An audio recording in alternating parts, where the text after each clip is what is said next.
পাঁচ ওয়াক্ত ফরজ নামাজের পর সবচেয়ে ফজিলতপূর্ণ নামাজ হলো তাহাজ্জুদের সালাত। কোরআনে কারিমে এই সালাতটির কথা আল্লাহ রাব্বুল আলামিন নাম ধরে আলাদা করে উল্লেখ করেছেন। আল্লাহ বলেছেন ওয়ামিনাল লাইলি ফাতাহাজ্জাদ বিহি নাফিলাতাল লাক, অর্থাৎ পাঁচ ওয়াক্ত আবশ্যিক এবং ফরজ যে সালাত রয়েছে এর বাইরে অতিরিক্ত হিসাবে হে রাসূল আপনি রাতের কিছু অংশে দাঁড়িয়ে তাহাজ্জুদের সালাত আদায় করুন।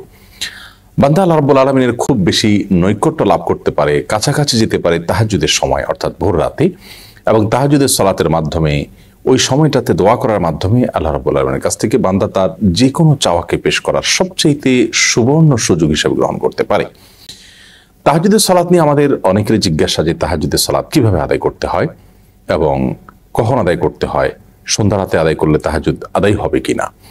তো এসব প্রশ্ন উত্তর আমরা আজ দিতে চাই। প্রথম কথা হলো যে তাহাজ্জুদ এই শব্দটির অর্থই হলো ঘুম থেকে উঠে যে সালাত আদায় করতে হয় সেই সালাত। যদিও কেউ সন্ধ্যা রাতে অর্থাৎ এশার সালাত আদায় করার পর যদি কোনো সালাত আদায় করেন তাহলে সেটিও এক প্রকারের তাহাজ্জুদ বলা যায়, অর্থাৎ সেটি সাধারণত কিয়ামুল লাইলের মধ্যে পড়ে। নবী করিম সাল্লাল্লাহু আলাইহি সাল্লাম এক্ষেত্রে দুটি শব্দ ব্যবহার করেছেন, একটা হলো কিয়ামুল লাইল আর একটি হলো তাহাজ্জুদ। তো কিয়ামুল লাইল বা রাত জেগে সালাত আদায় সেটা কিন্তু রাতের শুরুতে অর্থাৎ এশার সালাতের পর থেকে নিয়ে যে কোনো সময় কিংবা রাতের শেষ ভাগে ফজর আগ মুহূর্ত পর্যন্ত যে কোনো সময় সালাত আদায় করুক না কেন পুরো সালাতটাই সবগুলোকেই সাধারণভাবে কিয়ামুল লাইল বলা হয়।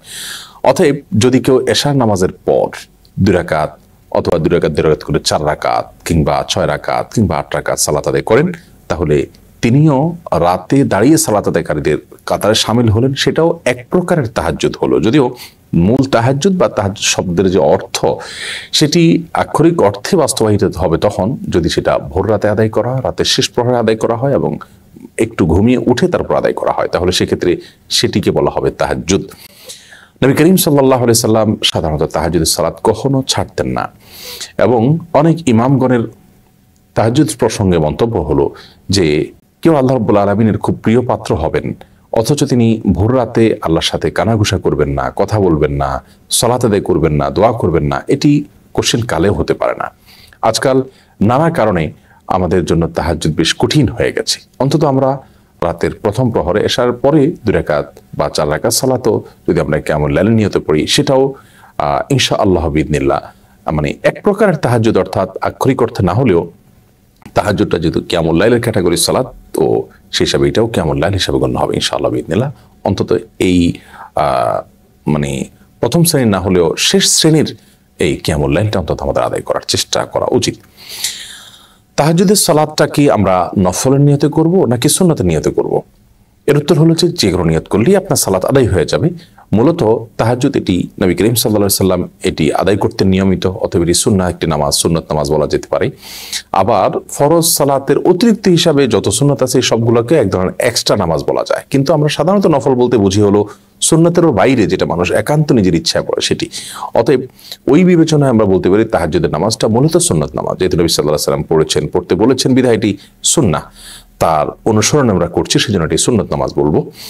আবার ফরজের বাইরে এক্সট্রা সেই হিসাবে এটাকে নফল বলা যায়, কিন্তু নফল বলার চাইতে সুন্নাহ বলাটা অধিকতর আমাদের বুঝতে সুবিধা হয়, সেজন্য আমরা এটাকে সুন্নত নামাজ বলবো, কিন্তু নফল নিয়ত করলেও আদায় হয়ে যাবে ইনশাআল্লাহ বিইذনিল্লাহ। তাহাজ্জুদের নামাজ পড়ার পদ্ধতি কি?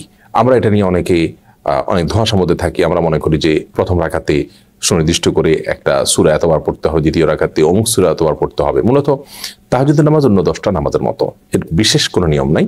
তবে হ্যাঁ, নবী সাল্লাল্লাহু আলাইহি ওয়াসাল্লামের হাদিস রয়েছে সালাতুল লাইলি ওয়ান নাহারি মাসনা মাসনা, রাত এবং দিনের এই নফল বা এক্সট্রা নামাজগুলো 2 রাকাত 2 রাকাত করে আদায় করতে হয়। বিধায় আমরা তাহাজ্জুদের সালাত 2 রাকাত 2 রাকাত করে আদায় করবো, এটাই হলো উত্তম। আর এই 2 রাকাত 2 রাকাত করে যে আদায় করব সেটা অন্য সাধারণ নামাজের মতোই আমরা পড়বো। অন্য সালাতগুলো যেরকম পড়ি, হাত বাঁধার পর আমরা দোয়া ইস্তেফতাহ বা সানা পাঠ করার পর সূরা ফাতিহা, সূরা ফাতিহার পরে যে কোনো সূরা আমরা মিলাতে পারি, যে কোনো সূরা মিলাতে পারি, এবং যত লম্বা সূরা পড়তে পারি তত উত্তম, যত সময় নিয়ে যত ধীরে ধীরে পড়তে পারি ততই ভালো।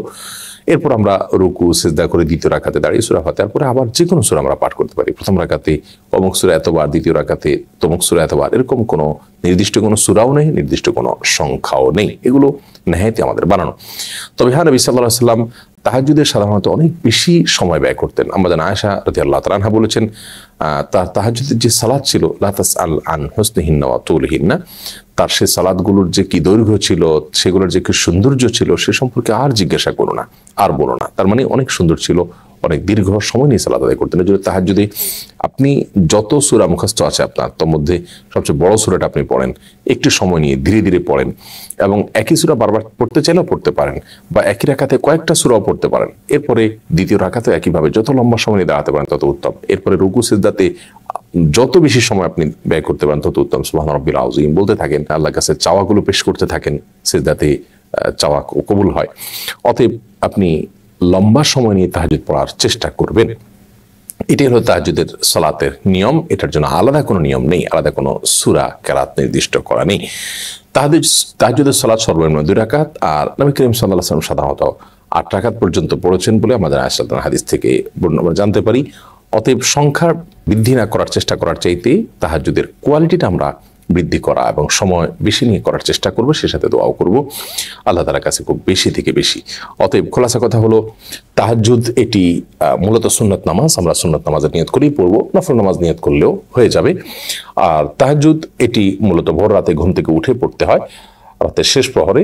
যদি কেউ এশার পরে বিতরের আগে 2 রাকাত করে আদায় করে যে ভোর রাতে পড়তে পারবো কি পারবো না এই চিন্তা থেকে, তাহলে তাতেও আদায় হয়ে যাবে। আর যদি কেউ সন্ধ্যা রাত্রে 2 রাকাত করে পড়েছেন, এরপরে বিতির পড়েছেন, আবার ভোর রাতে উঠার তার তৌফিক হয়ে গেছে, তাহলে তিনি তাহাজ্জুদ পড়তে পারেন ভোর রাতে, কোনো অসুবিধা নেই। বিতির পড়ে ফেললে আর যে পড়া যাবে না ব্যাপারটা সেরকম না। যদিও সাধারণ অবস্থাতে ভোর রাতে উঠার সমূহ সম্ভাবনা থাকলে বিতির না পড়ে ভোর রাতের জন্য রেখে দেওয়াটা উত্তম। আর আমি উঠবো কি উঠবো না, উঠতে পারি কি পারি না, এটা নিয়ে সন্দেহ থাকলে বিতির পড়ে তারপর আমরা শুয়ে যাবে, উঠার তৌফিক হলে আবার তাহাজ্জুদ আমরা পড়তে পারবো। আল্লাহ রাব্বুল আলামিন আমাদেরকে আমাদের যে বর্তমান লাইফস্টাইল আছে, যে লাইফস্টাইলে আমরা রাতে অনেক দেরিতে শোয়ার বদভ্যাস আমাদের হয়ে গেছে গোটা সমাজে, এখান থেকে বেরিয়ে এসে রাতে দ্রুত শুয়ে এবং ভোর রাতে উঠে তাহাজ্জুদের সালাত এবং আল্লাহর কাছে দোয়ায় মনোনিবেশ করার তৌফিক দান করুন। আসসালামু আলাইকুম ওয়া রাহমাতুল্লাহি ওয়া বারাকাতুহু।